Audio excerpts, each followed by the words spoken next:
Hey everybody, it's Glenn back with another Clash Royale analysis video. Let's take a look at another game from the NoTilt League World Championship Stage 2, featuring Pandora and Dimas.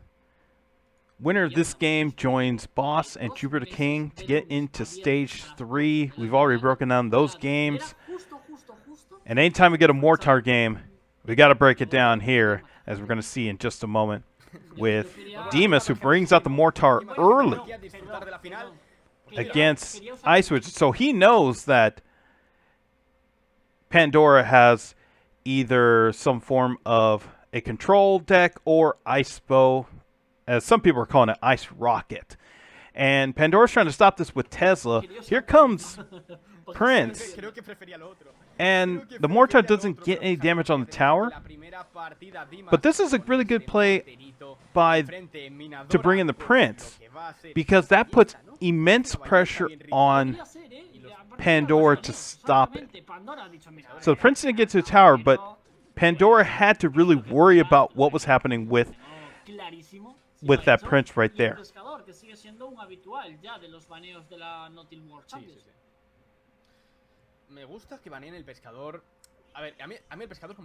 As we see with the gang coming in, and that was a really weird tornado.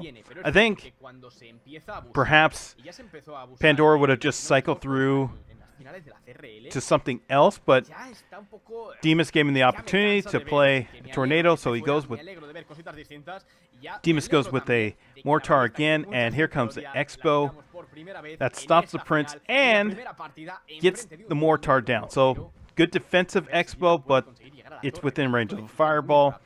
If you think about where it was,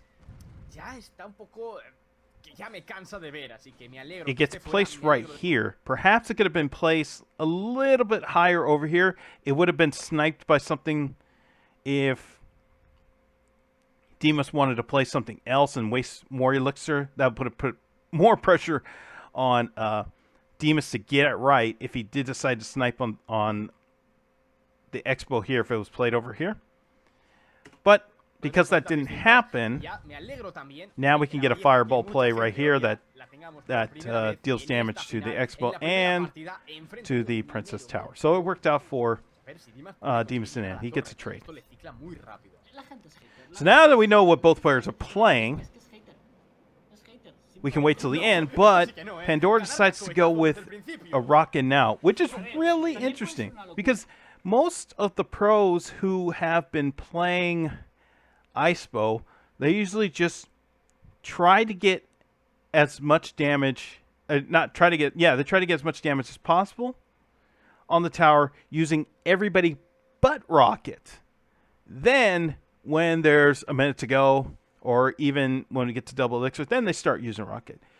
I just can understand why Pandora is playing rocket now, especially if the goal was just to cycle through.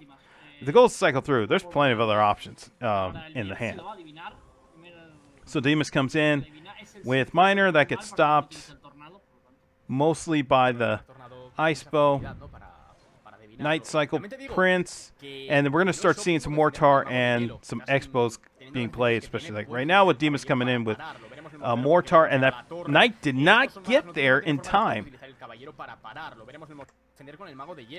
You see the clock coming in, and right there, the Knight is still parallel with the Princess Tower, which means that Mortar is going to be going right at the Princess Tower, and Pandora has to spend a rocket to get rid of that Mortar. Doesn't even get Dart, and Miner's in. This is looking really, really bad for Pandora. It's worked well for Dimas. And Dimas knows he has to get something in before those rockets start coming through. Although Pandora's already used 2 rockets. Now that we have an Expo and going up against a Mortar, and that's what I was talking about earlier. If you play it up, instead of playing it over here, if you play it up, it could get sniped, and that's why Dimas played that Dart. So Pandora has to use the log right there to stop that Dark Goblin. So the gang comes in, and they just get taken care of. Expo gets some shots in on the Prince. That was a really great log right there, because that Prince would have got stopped by those skeletons. So how about not just clear everything out of the way?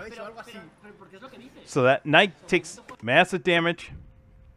Miner comes in, and a fantastic tornado play by Pandora to get the King Tower activation. But meanwhile, those bats got in on the way, which was incredible.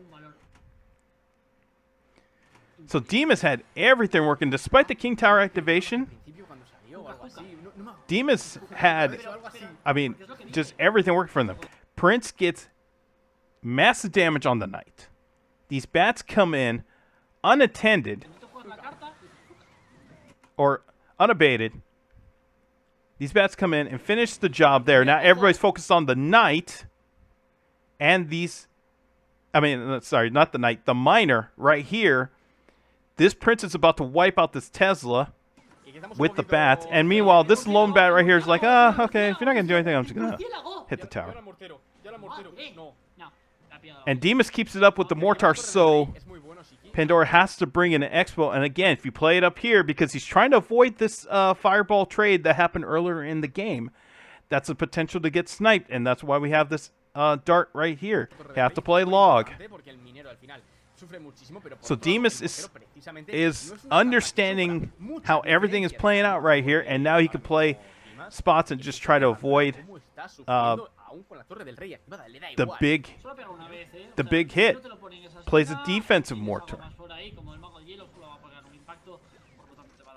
And then now, because he played a defensive Mortar, Pandora's going to go for it. He's going to use that Expo right now, right at the bridge.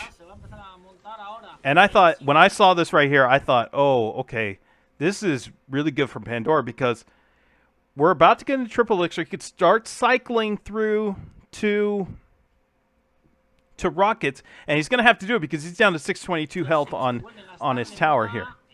If he can get rid of this Prince, he's got it in control. But that fireball comes in and saves the day for Dimas, and that's not enough damage. And by the time that Expo's down, the Mortar is already blocking it, so the Expo has to go take on the Mortar first before going after the Princess Tower, and that gives time for the Prince. And I thought at that moment that the Prince was pushed back just enough. It wasn't, and because of that, it didn't work. And that allows Dimas to cycle through. And that was Pandora's last chance. Yep, here comes a rocket, but that's not going to be enough. I mean, that tornado I thought was going to be good enough, and it just wasn't. Right here, and he starts to play that tornado. Pandora starts to play this tornado right as the Mortar goes through, but it locks in on the Prince and not the Princess Tower because it just didn't get played earlier enough. And because of that, the Expo says, I have to deal with this knight, this Prince, and I need help. And turns out that wasn't going to be enough. And Dimas can just fireball cycle to the finish line and get this win. So, I mean, it was really incredible. Just some plays by Pandora and Dimas, especially with Dimas, the way it looked like he had it in control. And then when Pandora got that Expo to the tower, it looked like there was going to be a chance for Pandora, but turned out not to be the case. That bat there, especially in the beginning of double time, just did some really massive damage while everybody was looking at the King Tower activation. The bat was like, oh, okay, I'll just keep smacking the tower, and I'll just wait until somebody tells me to stop. Only 3 times the bats played, and one of them was really massive. I think it really turned the game here. And another key element here in this game was Dimas getting the lead. Because usually when we see these Ice Bowl games, or if you want to call it Ice Rocket, we see these games be very tied players separated by perhaps 200, 400 HP on the tower, and then all of a sudden just turns into a rout because the ice bowl player can just rocket their way to the finish. Pandora wasn't able to do that because Pandora was trailing for quite a while in this game, so he had to be aggressive. We saw the Expo play at the bridge. Not enough rockets being played at the tower, and Dimas gets the win in a very wild first game to start off this grand final of the NoTilt League World Championship Stage 2. So we're going to take another look at this game, another look at a game from this series later on. I'm going to end the video right here. Thanks for watching. Be sure to hit the like, subscribe, and all of those great buttons below, and I'll see you in the next video.